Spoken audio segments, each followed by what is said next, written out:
E aí, pessoal, tudo bem?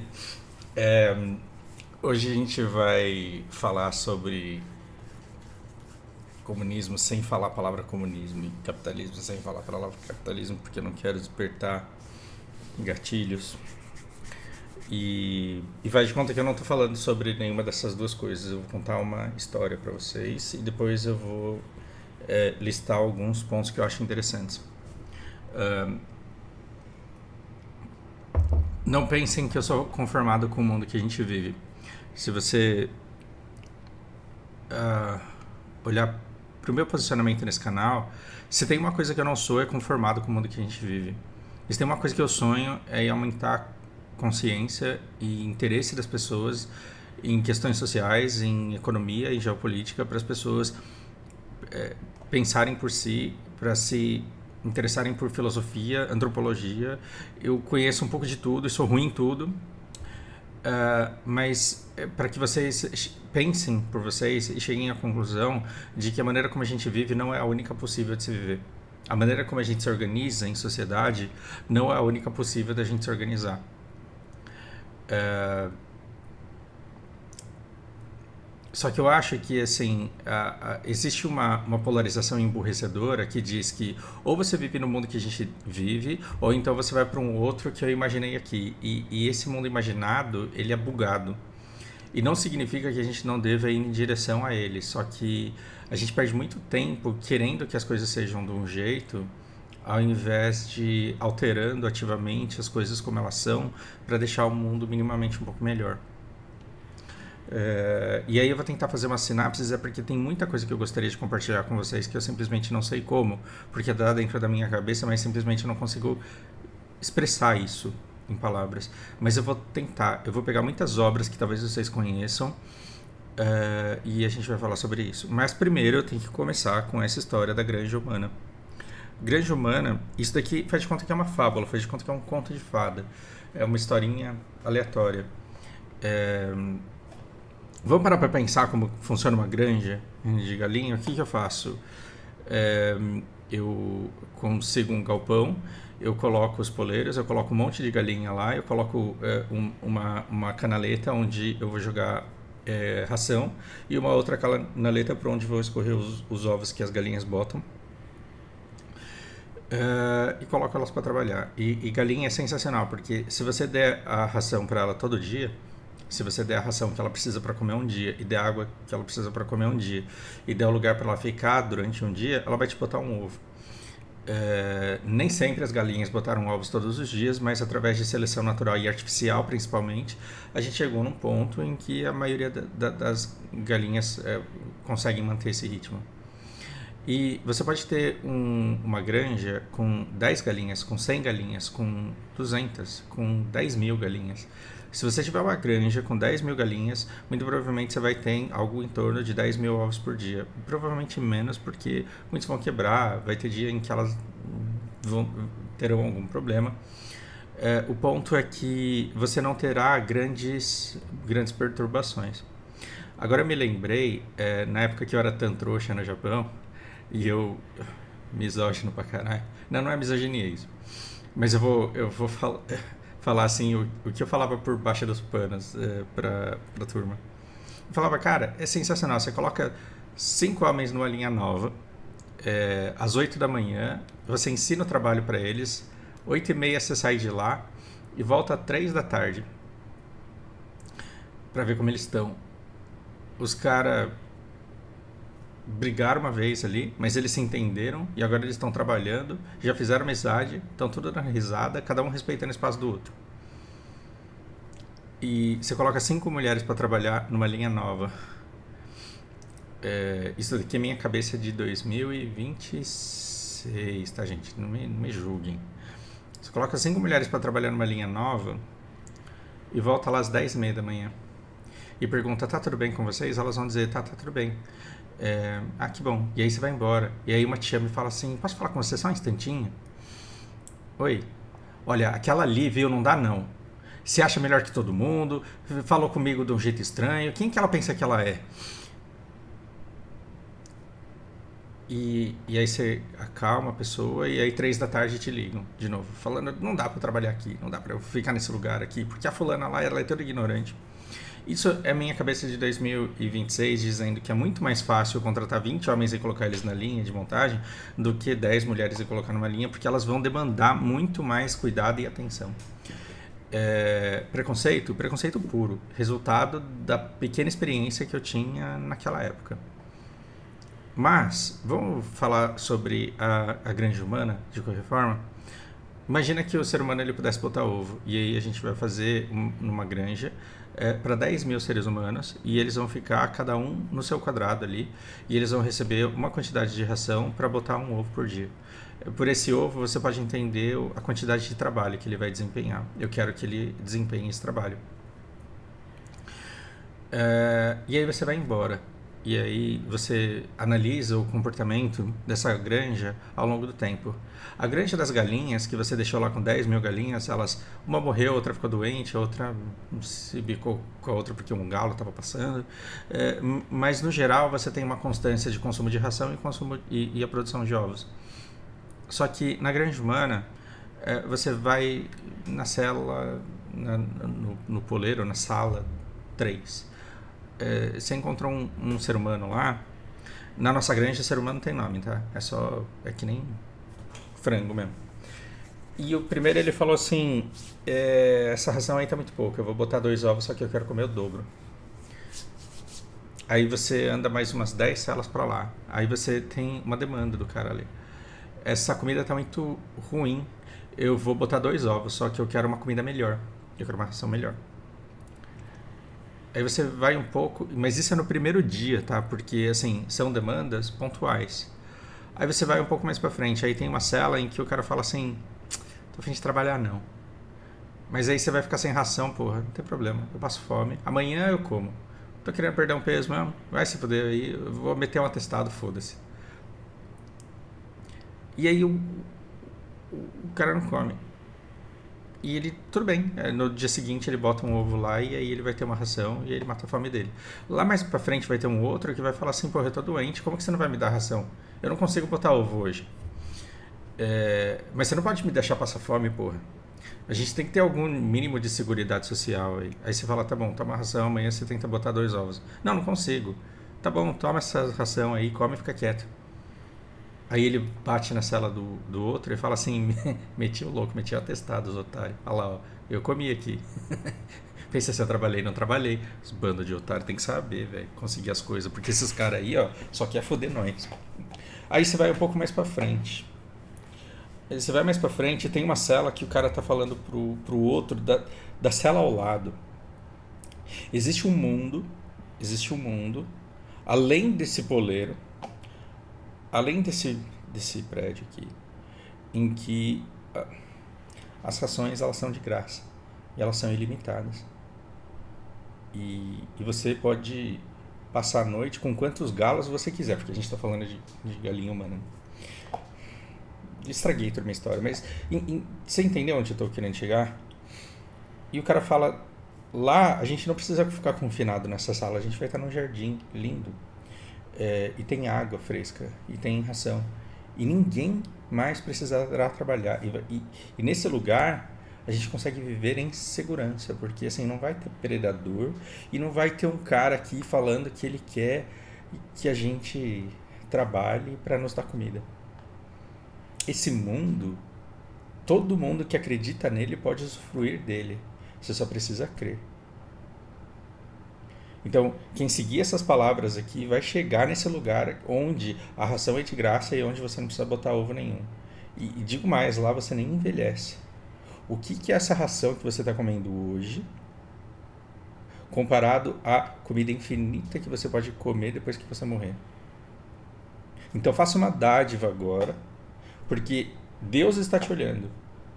Deus está te olhando, e se você der essa ração a Ele, você herdará o reino dos céus. Aí o que acontece? Em volta desse cara, um monte de galinha um monte de ser humano começa a ficar desnutrido, não consegue trabalhar tanto quanto deveria, começam a viver em extrema pobreza, mas tudo bem, pelo menos eles se amam e eles acreditam que um dia eles herdarão um reino melhor.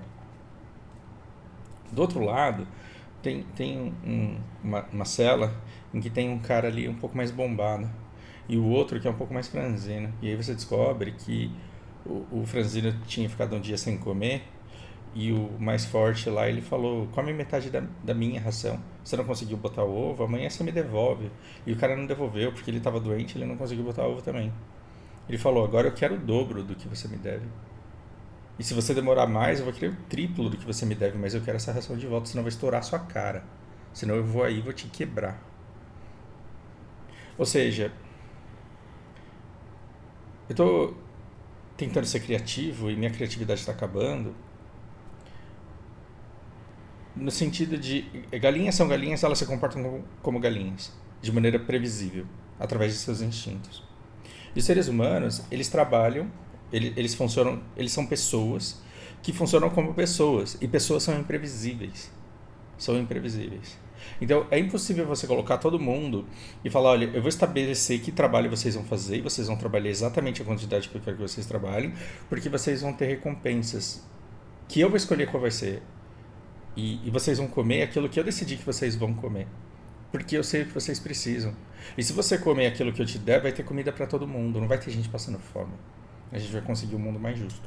Então, se você tiver somente a quantidade de filhos que eu decidi que você vai ter, porque aí o mundo vai ser mais equilibrado e melhor, aí tudo vai ficar bem. Você só precisa me obedecer. Aí a gente sai da nossa granja e entra no Senhor dos Anéis. Ilúvatar, o deus fodão que criou tudo. Ele, através da música, criou os outros deuses. E esses deuses, eles todos se reuniram na casa dos deuses e eles começaram a tocar uma música perfeita, harmoniosa. E eles ficaram durante muito tempo tocando essa música, com as coisas fazendo sentido. Até que um cara, Melkor, depois Morgoth, mestre de Sauron, ele falou: tô gostando dessa porra aqui não, tá chato. Eu sou mais do que isso, eu vim pra criar, eu vim pra esse mundo pra criar. Então eu vou tocar um funk nessa porra aqui e que se foda. E ele começou a meter um funk no meio da música clássica ali. E aí todo mundo olhou pra ele e falou: mas que caralho que você tá fazendo? Ele falou: foda-se. Melkor, ele cria então o mundo dele, e aí Ilúvatar chega pra ele e fala assim: toda a sua criação está contida na minha criação. E se você se rebelou e criou uma coisa nova, essa coisa nova estava contida na coisa que eu criei. Parece uma aula de matemática de contém e não contém, né? Grupos, subgrupos. O que o Ilúvatar estava falando para ele é: você se acha rebelde, e aí você inventou uma coisa nova. Só que eu inventei as regras da música. Ou seja, o fato de você ter pego as notas musicais e saído da música clássica e ter inventado um funk, não significa que esse funk já não existia na possibilidade que as notas que eu criei possibilitavam que existisse.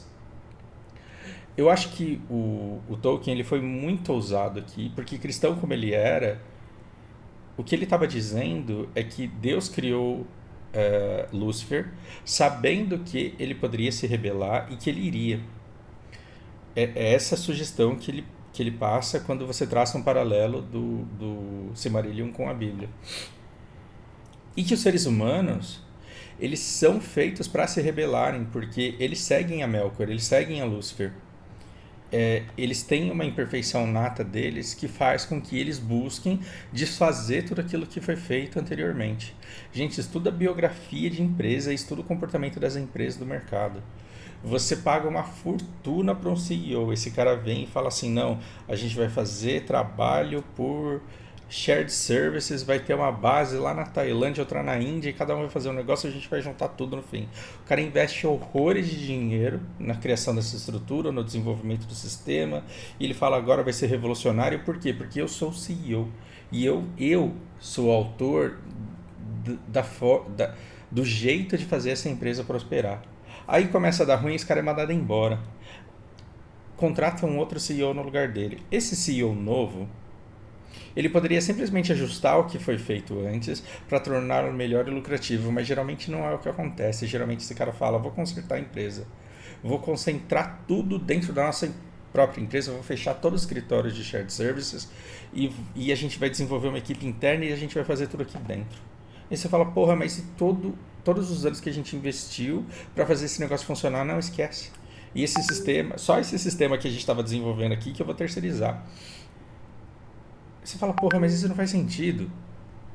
Mas é porque você não me entende. Você é CEO? Não é CEO, né? Você é peão, né, otário? Então, eu tô falando que vai ser assim é porque eu sou CEO e eu sei o que eu tô fazendo e a gente vai rumo a essa estratégia.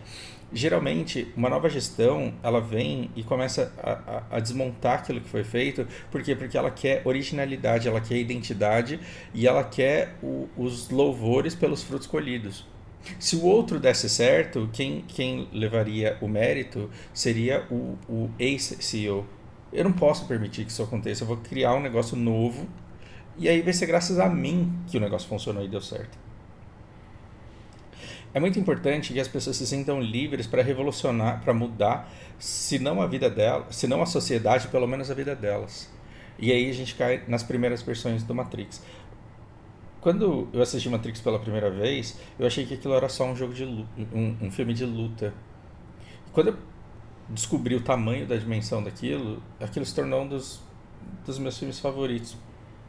E se você for escutar as conversas do primeiro filme, você entende que já existiram várias Zions e que a primeira tentativa da, da Matrix ela deu errada justamente porque havia perfeição.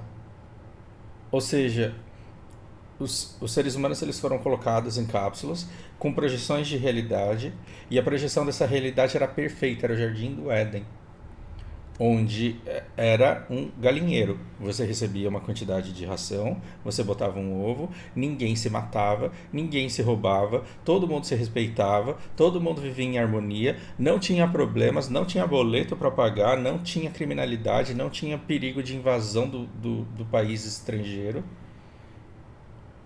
E aí todo mundo parecia os deuses que o Ilúvatar tinha criado, com aquela música perfeita e harmoniosa e infinita. Aí os caras falaram, porra, tá chato isso daqui, vai tomar no cu. E o designer do Matrix, ele falou, os seres humanos, eles sabem que eles são imperfeitos, eles sabem que eles têm defeitos, e eles não aceitam uma realidade perfeita, onde nada de diferente aconteça, onde nada de imperfeito, de errado, de criminoso aconteça.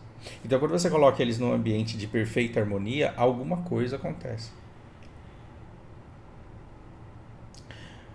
Você fala, não, Fausto, não é assim.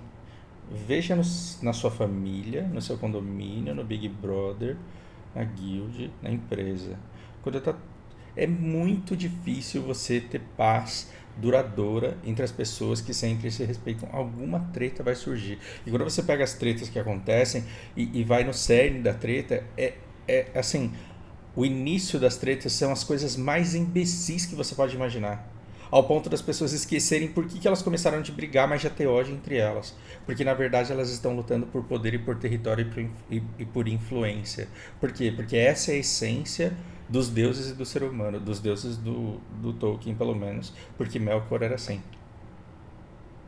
Ou seja, não existe uma felicidade permanente para sempre, porque nós buscamos sempre a mudança. E a gente busca essa mudança por quê? Porque a gente tem problema com o nosso ego, a gente quer se impor, a gente quer descobrir quem a gente é, a gente quer descobrir que relevância a gente tem para o mundo, a gente quer saber que valor e que propósito a gente tem. Por quê? Porque Deus não está aqui para falar para a gente, meu filho, você é especial, eu criei você para ser feliz aqui nessa terra. Se Deus estivesse aqui e falasse assim, toma um afago aqui na cabeça, e você voltasse pro seu quarto falando, cara, eu tô de acordo com os propósitos divinos, eu sou um bom filho, ele gosta de mim, ele me ama, muito provavelmente a maioria das pessoas ficaria bem com isso e dormiria feliz, mas apareceriam uns Melkor que falavam, mas por que eu dependo da aprovação desse arrombado? E aí você teria novos anjos caindo, questionando o porquê dessas regras terem sido inventadas e querendo testar os limites das possibilidades dessas regras que existem. Ou seja, se você estipular que todo mundo vai trabalhar de uma determinada maneira, nenhuma hora mais, nenhuma hora menos, que não vai ganhar nada mais e nada menos, as pessoas vão falar, porra, mas por que eu tenho que me submeter a essas regras, sendo que elas, primeiro, tiram a minha essência, tiram a minha individualidade e tiram o propósito da minha vida, porque para que eu vou viver todos os dias, pro resto da minha vida, fazendo a mesma coisa que eu já faço, sem ter nenhuma novidade além das que eu já tive? Porque, embora eu escute algumas pessoas falando, porra, eu não consigo pagar meus boletos, eu não consigo me divertir, eu não consigo transar direito porque eu não consigo levar uma menina pra sair pra conhecê-la. Pra que continuar vivendo desse jeito? A gente só consegue olhar o que nos falta. Se você diz assim, a minha vida não tem propósito, então eu vou me matar porque eu não estou conseguindo pagar meus boletos e não estou conseguindo transar, você fala assim, cara, não, a vida não tem graça. Não é a vida que não tem graça, é que neste momento da sua vida você está ganhando pouco. Se você conseguir vislumbrar você exatamente aqui ganhando 40 mil reais por mês, tudo muda. Porque aí o que você vai fazer? A primeira coisa que você vai fazer é arrumar uma mulher para transar. Depois você vai pagar seus boletos. Depois você vai falar, vou arrumar outra mulher para transar. Aí você fala, meu Deus, a vida é maravilhosa. A vida é perfeita. Não podia ser diferente do que é. Então, enquanto a gente não tem o essencial para sobreviver, que é comida, vestuário e moradia, a gente acha que a vida sem isso não tem propósito. Agora, se você é colocado numa granja em que você tem comida, vestimento, moradia, garantido, só que vai ser a comida que te dão, vai ser a roupa que te dão, vai ser o poleiro, o quarto que te dão, para você fazer aquilo que querem que você faça, e essa coisa é igual todos os dias. Te colocam para grindar num spot que não dá XP e que não dá drop raro, e querem que você fique o resto da vida fazendo isso.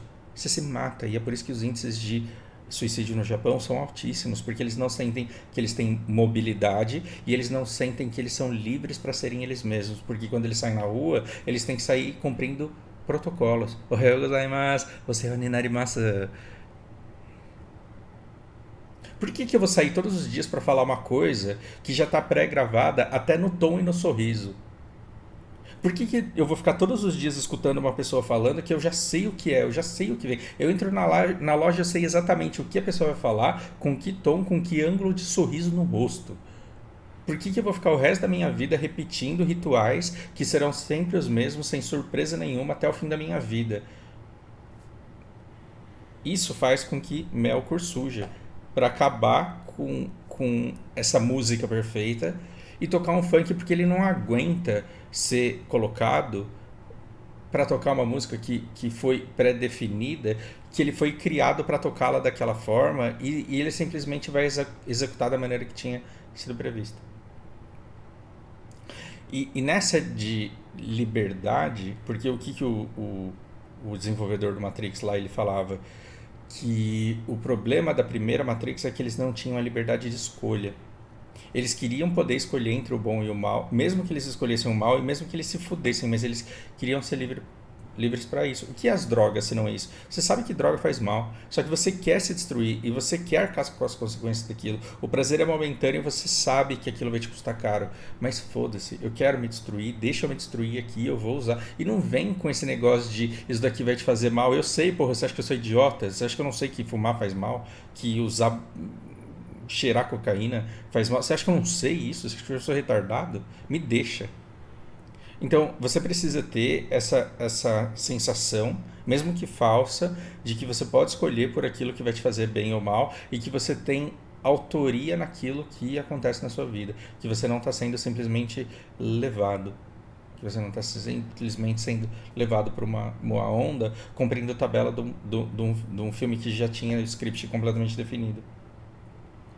E aí, geralmente, quando você vai tocar o funk, quando você vai usar suas decisões para buscar aquilo que você quer, geralmente o que você quer é que a sua ração seja melhor que dos outros, que o seu poleiro seja maior que dos outros, que a sua comida seja melhor em mais quantidade do que dos outros. E aí você vai competir com os outros por valor não necessariamente intrínseco, mas simbólico. Você quer que as pessoas olhem pra você e falem, esse cara é fodão, hein? Ele teve coragem de peitar o Iluvatar e tocou o funk dele. O cara é brabo mesmo.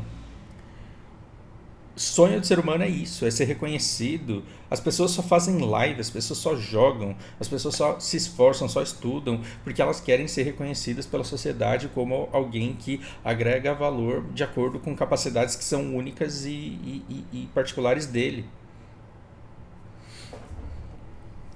E aí as pessoas elas vão lutando por poder. Esses vácuos de poder eles vão sendo criados e eles precisam ser ocupados e eles são ocupados. E quanto maiores esses vácuos, mais poder se torna concentrável. E aí, quando o poder ele é grande demais, ele corrompe. Eu não vou ficar falando sobre isso daqui, porque tem um monte de vídeo falando sobre isso. Na série lá do Senhor dos Anéis. Ah, mas aquilo tá chato pra caralho, eu não vou fazer vocês assistirem aquilo lá, não. É... Lembra que eu falei que o Encanto lá, a gente descobriu que Encanto, que eu fui ver que é um desenho da Disney, ele nada mais é do que Noviça Rebelde, e que Matrix nada mais é do que Caverna de Platão. O Senhor dos Anéis nada mais é do que o Anel do Nibelungo, e o Anel do Nibelungo nada mais é do que o Anel de Giges. Então a gente acha que a gente está inventando coisa nova, mas os nossos conflitos internos, as nossas inseguranças, as nossas dúvidas, elas já foram pensadas lá na Grécia Antiga. E talvez tenham sido pensadas antes, mas é porque ninguém escreveu e esses documentos não sobreviveram. E significa que depois da Grécia todo mundo que veio depois é burro? Não, a gente teve gente incrivelmente inteligente pensando a natureza humana. Só que eles pensaram coisas que os gregos já tinham pensado, então eles não levaram mérito sobre aquilo que eles tinham pensado.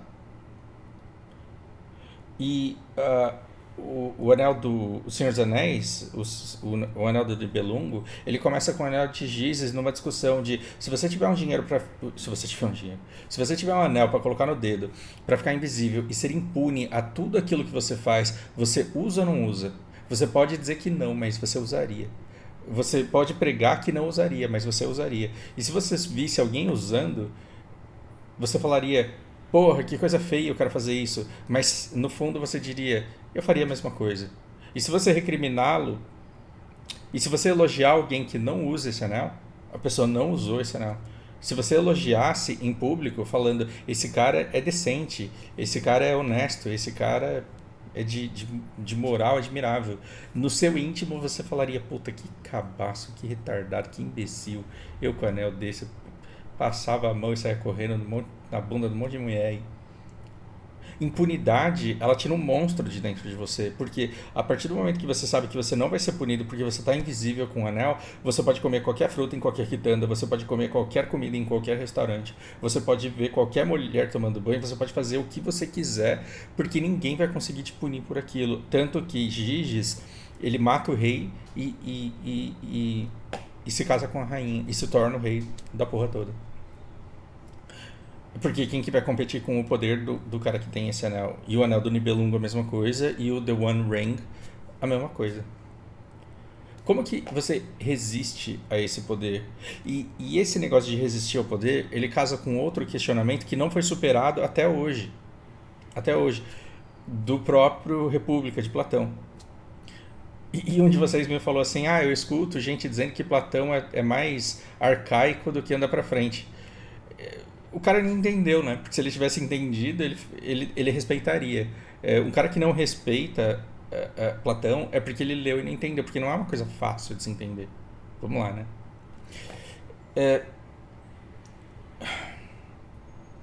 Se fosse uma coisa arcaica, todos os filósofos reconhecidos como grandes, todos os pensadores, todos os políticos reconhecidos como grandes, eles não citariam com tanta frequência e eles não diriam o quanto isso ainda é insuperável. Porque talvez não seja insuperável pela mentalidade de quem olhou, talvez seja insuperável pela natureza humana isso. O que eles... A pergunta que eles faziam é: a gente está criando do zero, a gente começou um Age of Empires aqui, a gente começou com 3 bonequinhos e estamos construindo uma sociedade e vendo o mínimo que a gente precisa para ficar o melhor e mais eficiente possível. E chega em um momento que você precisa de vigias, para quê? Para proteger a cidade dos saques externos. E aí vem sempre a pergunta, quem é que vai vigiar o vigia que vigia o tesouro? Não nessas palavras que está no livro, mas quem vai guardar os guardas? Quem vai vigiar o vigia que garante que o cofre não está sendo arrombado? E eles fazem uma ginástica incrível ali, do tipo, não, você tem que pegar os vigias e dar uma educação diferente para eles e falar que eles não são filhos de mulheres, que eles nascerão da terra, porque aí eles vão acreditar nisso e eles vão ter uma moral incorruptível. É desse jeito que você constrói uma sociedade perfeita, mentindo para as pessoas e achando que elas serão burras para sempre ao ponto de não perceber que isso tudo é groselha? Então, você não tem um meio de vigiar os vigias ao ponto de... Você pode até estabelecer as regras, Você pode estabelecer regras. A nossa Constituição é um conjunto de regras. A nossa lei é boa. Ela é um conjunto de regras complexo e eficiente. Só que ela é guardada por pessoas que são seres humanos. Então, os guardiões da Constituição, eles são pessoas como eu e você. E eles não resistem ao poder do anel. E eles são corrompidos. E eles se deixam levar. Por mais que você divida em 3 poderes, você vai ter 3 guardiões. Por mais que você divida numa quantidade muito grande de pessoas, elas podem ser seduzidas num petrolão, num orçamento secreto, em alguma coisa. Ou seja, é da natureza humana a corrupção. E havendo um vácuo de poder que pode ser ocupado e existindo um poder que, se abusado, não traz consequências, se você não abusa do poder, havendo esse vácuo vai ser ocupado por alguém. Ou seja, se você tiver um anel na sua mão e falar, não vou usar essa porra, vai aparecer alguém para tomar esse anel de você e usar.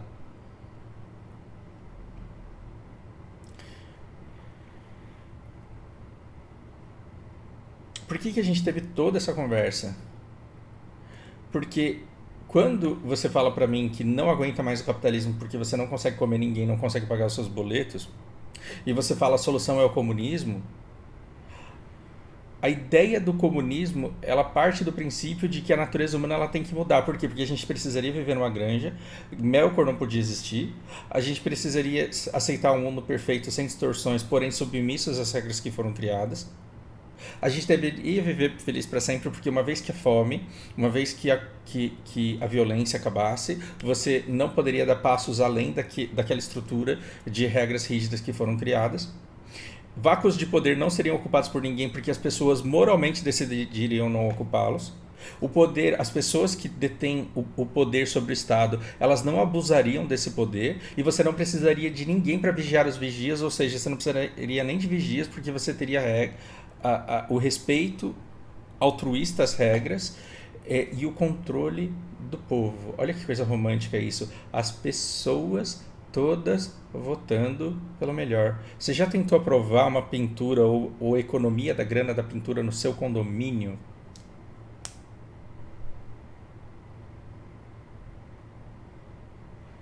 Você já, você já viu as pessoas tentando discutir a respeito dos rumos, das prioridades da guild de agora em diante? Se a gente vai ser uma guild mais PVP ou se a gente vai ser uma guild mais PVE. Você já viu quando os membros da liderança se dividem em relação ao que vai ser feito? Então, não é que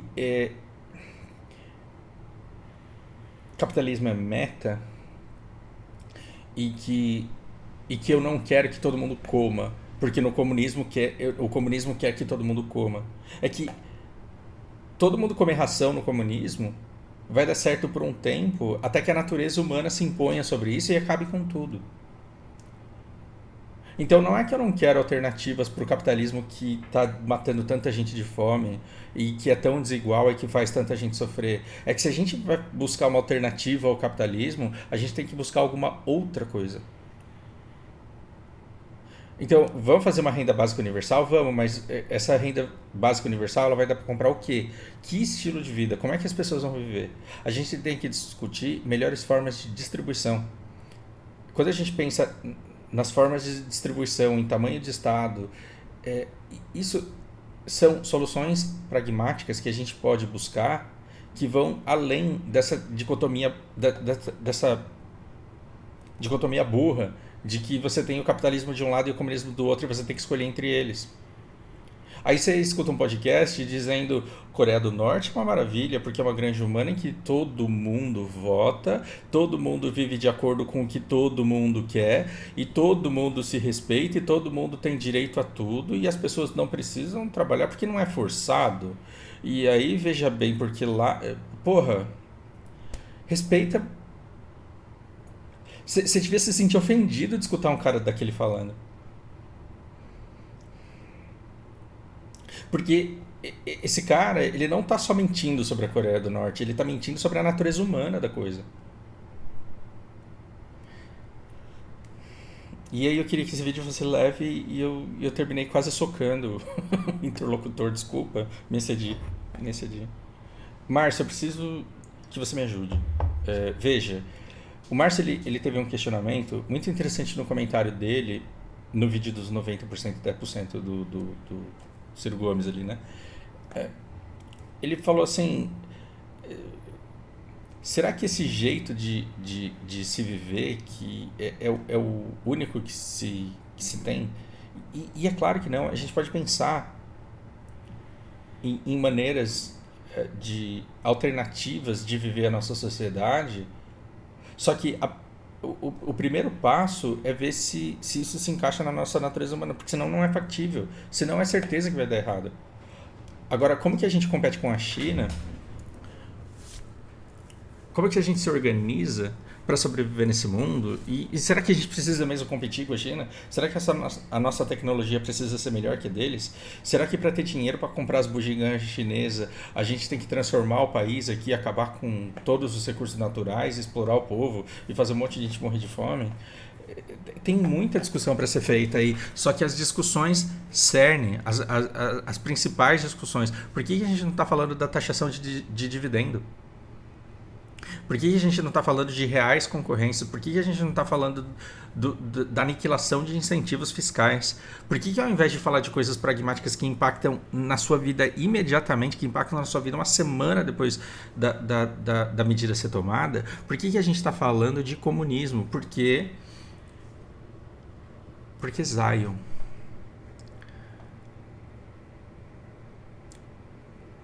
Porque as pessoas elas precisam acreditar que não é possível que a gente esteja vivendo essa merda, não é possível que a nossa vida seja essa bosta, e a gente tem um monte de gente que acordou e que se ligou que esse mundo não faz sentido, e aí com a gente aqui a gente vai transformar esse mundo e vai acordar todo mundo.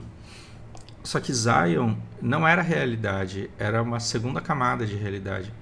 Era gente que tinha acordado e que ainda não tinha acordado de fato. E o que acontecia em Zion?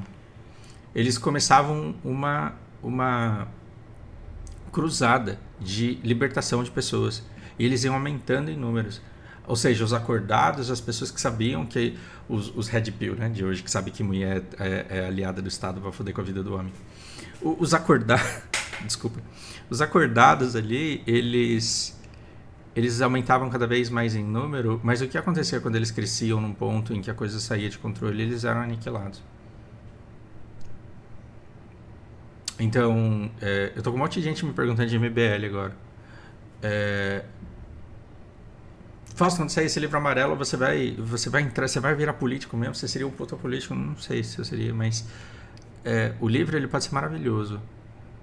E aí a gente pode montar uma Zion. Quando a gente for tretar com os robôs, aí eu não sei o que acontece. Porque o Partido Novo, na teoria, ele também era maravilhoso. Na prática, o MBL ele vai sobreviver, ele vai tancar o anel quando ele entrar na disputa do poder. É isso que a gente tem que ver. Porque por mais que o livro amarelo seja foda pra caralho, ele vai ser só um livro. E todo mundo do MBL vai ser vigia desse livro. E quem que vai vigiar os vigias? Quem que vai blindar esses caras de corrupção? Contra a corrupção?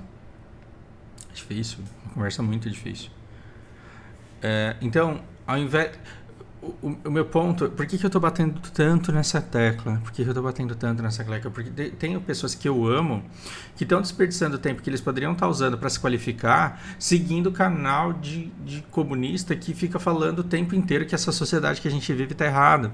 Só que o fato de você estar ajudando com esse canal, comprando boné, comprando camiseta, colaborando com os eventos, sendo membro do canal, o fato de você estar engajado assistindo 4 horas de conteúdo por dia de comunismo não vai mudar a sociedade que a gente tem agora.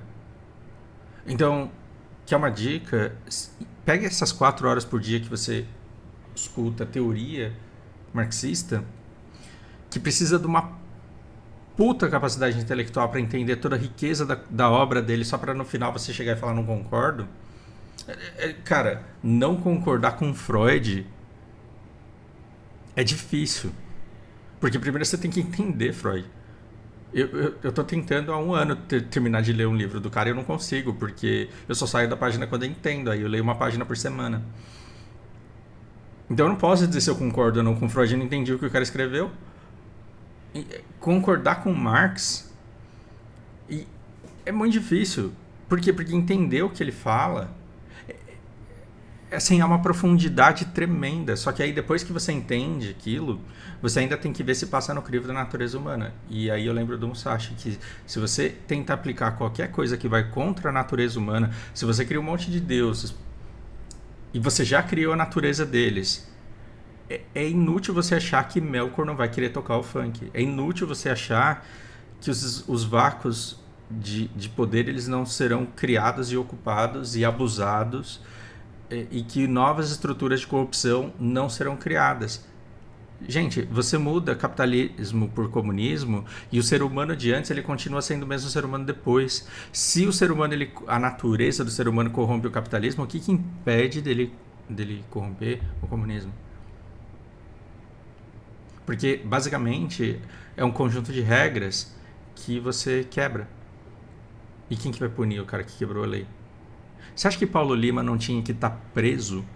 Você acha que Paulo Lima não tinha que ter perdido toda a grana dele para indenizar todo mundo que sofreu perdas com a desonestidade dele? Não é só o Paulo Lima, os sócios dele também. Sabe quando que você vai ver o Paulo Lima pobre preso? Nunca. Por quê? Porque quem é que vai lá peitar Aquiles e falar, não, cara, você errou aí, você vai ter que pagar por isso. Quem vai vigiar os vigias? Então, como que você vai contratar alguém para demitir os vigias se eles estão sendo contratados, pagos e patrocinados e protegidos pelo Paulo Lima e pelos dois sócios dele? Que são só 3 entre muitos da elite que a gente não sabe nem onde mora. Então, como que a gente vai tomar a Bastilha se a gente não sabe nem quem são os nobres do Brasil? Enfim, me ajudem a destruir os meus conceitos e a melhorar os meus conceitos. Eu estou aberto a mudanças. Só que venham com argumentos. Por hora é isso. Um grande abraço.